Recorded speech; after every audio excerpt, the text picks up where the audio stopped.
নমস্কার বন্ধুরা, পূজা রান্নাঘর অ্যান্ড ব্লগে আপনাদের সকলকে স্বাগত। দেখুন, এটা ছিল লোকনাথ পুজোর পরের দিনের একটি ভিডিও। আজকে আমি অন্যরকম ভিডিও নিয়ে চলে এসেছি। দেখুন, সকালবেলা স্নান টান করে রেডি হয়ে গেছি। বাইরে এসে দেখি আমার মামি শাশুড়ি ডাল সেদ্ধ করতে বসিয়ে দিয়েছে। এই যে ডালটা খুব ভালোভাবে সেদ্ধ হচ্ছে। যেহেতু আমি একটু অসুস্থ ছিলাম, সেই জন্য মামি শাশুড়ি রান্নাটা করছিল, আমি সাইড থেকে একটু হেল্প করছিলাম। দায়িত্বটা মামি শাশুড়িই নিয়েছিল। আর আমার শাশুড়ি বাজার থেকে এসেছিলো, একজনের সাথে কথা বলছিল। এই দেখুন, এটা আমার ছোটো মামি শাশুড়ি, আমাকে ভীষণ হেল্প করে। এই দেখুন, এখানে চিকেন নিয়ে এসেছিলো, 6 কেজি মতো চিকেনটা আছে। আর এখানে কিছু মশলাপাতি আছে। আর এটা হচ্ছে কাতলা মাছের তেল। আর এই যে মাছগুলো আর মাথাগুলো আলাদা করছিল, কারণ মাথাগুলো ডালের মধ্যে দেবে, সেই জন্য। এবার কড়াই বসিয়ে দেওয়া হলো। কড়াইটা গরম হয়ে গেছে। কড়াইয়ের মধ্যে মাছগুলো প্রথমেই ভেজে নেওয়া হবে। দেখুন, মামি শাশুড়ি দেখিয়ে দিচ্ছিলো মাছগুলো লবণ হলুদ মাখা হয়ে গেছে, তাই কড়াইটা গরম হয়ে গেছে। কড়াইয়ের মধ্যে তেল দিয়ে দেওয়া হলো। তেলটাও গরম হয়ে যাক।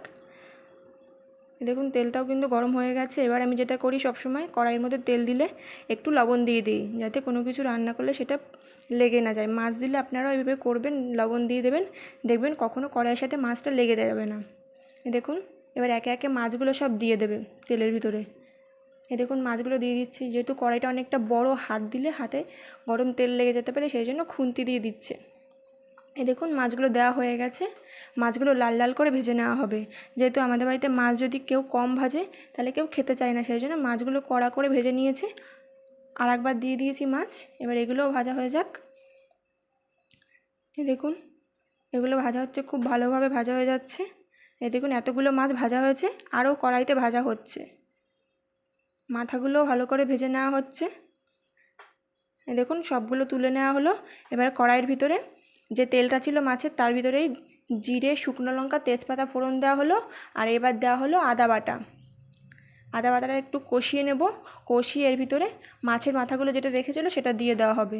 এটা হচ্ছে ডালের ফোড়ন দিচ্ছি। মাছের মাথাগুলো মশলার মধ্যে দিয়ে দেওয়ার কারণটা হলো, মাছের মাথা থেকে অনেক সময় আষ্টে গন্ধ আসে। এইভাবে ভেজে নিয়ে যদি আপনারা ফোড়নটা দেন, তাহলে কিন্তু আষ্টে গন্ধটা আসবে না। আপনারা এইভাবে ট্রাই করতে পারেন।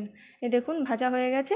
এবার যে ডালটা সেদ্ধ করে রাখা হয়েছিল, ওর ভিতরে লবণ হলুদ আর কিছুটা কাঁচা লঙ্কা দেওয়া হয়েছে। যেহেতু বাচ্চারা খাবে, সেই জন্য কাঁচা লঙ্কাগুলো আর ভেঙে দেওয়া হচ্ছে না, আস্তে আস্তে থাকবে। যারা খাবে তারা একটু ডলে নিয়ে খাবে। এবার ডালটা ফোড়ন দিয়ে দেওয়া হলো। দেখুন, ডালটা কিন্তু দিয়ে দেওয়া হলো।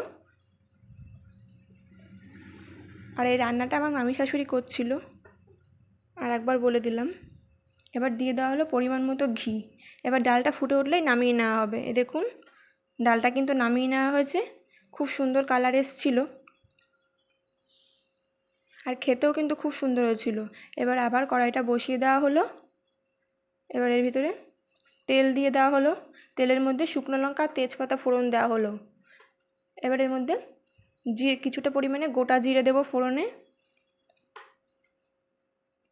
দেখুন, গোটা জিরে দিয়ে দেওয়া হলো। এবার জিরেটা ভালো করে ভাজা করে নেওয়া হবে। দেখুন, জিরেটা কিন্তু আর কাঁচা নেই, ভালো করে ভাজা হয়ে গেছে। এবার এর মধ্যে কিছুটা পরিমাণে পাকা টমেটো কেটে রেখেছিলাম, সেইগুলো দিয়ে দেবো। দেখুন, পাকা টমেটোগুলো দিয়ে দেওয়া হলো। এটা কাতলা মাছের ঝোল হবে, পাতলা ঝোল। যেহেতু গরম পড়েছে, সেই জন্য পাতলা জিরে বাটার ঝোল করা হবে। এই যে টমেটোগুলো দিয়ে দেওয়া হলো, এর মধ্যে কিছুটা পরিমাণে লবণ দেওয়া হলো, যাতে টমেটোগুলো গলে যায়। দেখুন, আমি কিন্তু ভালো করে ভাজা ভাজা করে নিচ্ছি টমেটোগুলো, আর গলিয়ে নিচ্ছি। এখনকার টমেটোগুলো একটু শক্ত শক্ত থাকে, সেজন্য ভালো করে গলাতে হবে। দেখুন, টমেটোগুলো অনেকটাই গলে এসছে ভালোভাবে। এবার এর মধ্যে একে একে মশলাগুলো দিয়ে দেওয়া হবে। প্রথমে দিয়ে দেওয়া হবে লঙ্কার গুঁড়ো পরিমাণ মতো, যেহেতু খুব ঝাল করব না, একটু বাচ্চারাও খাবে, মিডিয়াম ঝাল রাখা হবে, সেই জন্য এই যে ঝাল দিয়ে দেওয়া হচ্ছে। এবার দিয়ে দেওয়া হবে জিরের গুঁড়ো। দেখুন, জিরের গুঁড়ো দিয়ে দিল। এবার আবার নাড়িয়ে নেব ভালোভাবে। নাড়িয়ে ভালো করে কষিয়ে নিচ্ছি।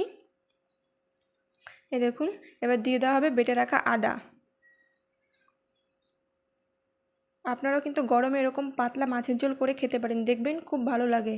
এবার দিয়ে দেওয়া হলো হলুদ গুঁড়ো। এবার সমস্ত মশলা একসাথে ভালোভাবে কষে নেওয়া হবে, আর টমেটোগুলো ভালো করে গলিয়ে নেওয়া হচ্ছে। দেখুন, মশলা কিন্তু ভালোভাবে ভাজা হচ্ছে। মশলা যদি কাঁচা থেকে যায়, তাহলে কিন্তু ভালো লাগবে না খেতে, সেই জন্য এইভাবে টমেটোগুলো গলিয়ে নেওয়া হলো। এবার ঝোলের জন্য জল দিয়ে দেওয়া হলো। ঝোল ফুটে উঠলে মাছগুলো দিয়ে দেওয়া হয়েছে। দেখুন, কালারটা কত সুন্দর এসছে।